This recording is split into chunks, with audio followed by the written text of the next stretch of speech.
Write plays and screenplays and novels, uh, songs.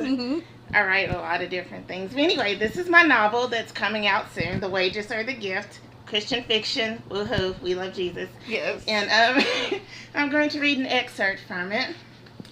From chapter 10. The sun was about to slip over the horizon, peacefully exiting its place in the sky and leaving a silky rainbow of color in its wake. It was a quiet and tranquil evening in the ancient city, but at Jamal's house, I know you're doing that, there would soon be turmoil. Michelle Lasad peeked into her youngest child's room. Little Masad was sleeping peacefully. She quietly closed the nursery door and went back to her bedroom and settled, I can feel it, in her rocking chair. The chair was facing toward the bay windows of her second-story bedroom, so that she could look out over the landscape as she rocked. She reached over to her bed and picked up a letter from her husband. Though she had received the letter much earlier in the day, she waited until her children were in bed before she opened it. She wanted to be totally alone because she was unsure of its contents. The fading sun had vanished and was transposed for sparkling stars and the silver moon. Michelle rocked back and forth, stroking the unopened letter. She noted its thickness. There must have been over 10 pages. With a deep breath, she found her courage and ran her finger through the black flap of the envelope.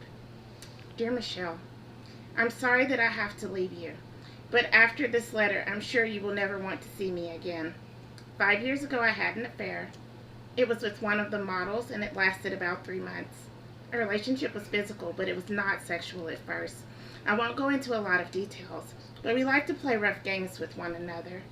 One night, I went too far, and she accused me of raping her. She told the truth. I got carried away and took it too far, and that was the end of our relationship. Michelle's hand flew to her mouth. She did not want her children to hear the wail she could no longer contain. Jamal had surpassed her worst fears. With every new revelation, her stomach knotted. And that's okay, because I can edit. With every new revelation, her knotted stomach churned a little more until the violent release was unavoidable. It started in spurts and mounted in a flood. Her shaking hands no longer an adequate sound barrier, she folded torso into lap, burying her head into her thighs. It took a while to regain control, but with shaking hands and a sore abdomen, she straightened in her rocker and picked up her husband's letter. Though angry and hurt, she was determined to read all that he had written.